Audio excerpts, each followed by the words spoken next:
Two of my children are in college now, and one is going to be there next year. And their dad and I have not been together for 11 years, so it's a good long time to have gotten used to this and to be living a new life. Coming home from work one evening, on a Thursday evening, I take the subway. A text came through, or an email came through as I passed through Grand Central Station, and it was from the kid's dad, from my former husband. And it was a seemingly benign email, but it hit me. It hit me in a way that I should be over. Fear or anger, or really fear is what it is, and anxiety and mistrust. This isn't me anymore. I don't want this possibility sitting out there that I can get hit on a beautiful day. My daughter had just come home from college. I hadn't even laid eyes on her for the summer. And so I was done with this, and I recognized it as incongruent to who I am now.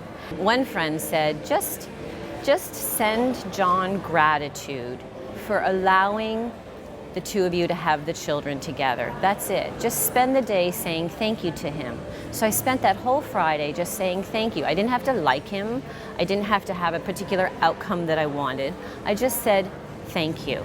And it moved into true gratitude. I could really say thank you because these kids are so wonderful, and I was really celebrating them on that particular day because we were all home as a family again for the first time in many months. Well, Friday evening I had 2 hours to myself by surprise. I sat down for a meditation, and as Dr. Joe would say, all of a sudden I had this surge of, I love you, John, I love you, John, I love you, John, I love you, John, I love you, John. That's all there was.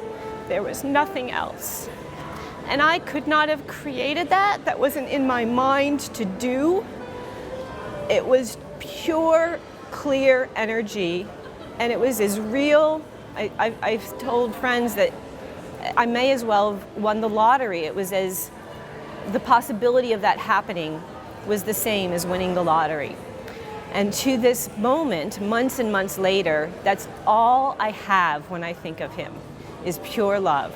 The punchline is 2 weeks ago, I went to transfer money from the child support fund into my checking account that I do every month, and something was going wrong and it wasn't there. So I started thinking, okay, you do the gymnastics and the logistics of where you're going to put things to bridge the gap.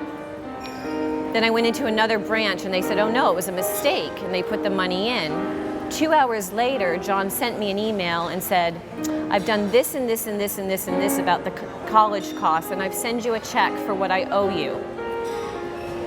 Have a good summer.